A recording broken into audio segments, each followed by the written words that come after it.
غزني کې 2 تنه د 23 کیلوګرامه تریاکو د قاچاق په تړاو ونیول شول.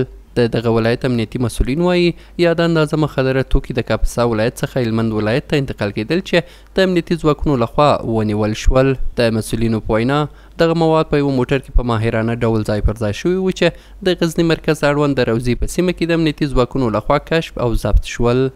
دا په نامه د تریاکو مواد مخدر دي چې له کاپیسا ولایته هلمند ولایت ته په لارې وو چې د لویې لارې ساتونکو مجاهدینو د کوتل په چیک پاین سره له 2 نفرو ونیول چې په یو پولډر موټر کې په خورا تکتیک سره جای په جای سوي وو. د موږ د ځیرکو مجاهدینو د هوښیارۍ له کبله چې هغه ورته متوجه سوي وو چې د هغو د بوی احساس کړی وو او دا مجرمین یې ونیول. په همدې حال کې یو شمېر امنیتي ځواکونه وایي چې دوی د خلکو د امنیت او آرامۍ د ټینګښت لپاره شپه او ورځ په هڅه کې دي. دوی له خلکو وغوښتل چې د غیر قانوني فعالیتونو په پیژندلو او مخنیوي کې له امنیتي ځواکونو سره همکار واوسي. ما برای کل مردم امیر چی میکنیم داد میدهیم که امنیتش تامین است. انشاءالله دیگه ما تلاش میکنیم که امنیت باشه.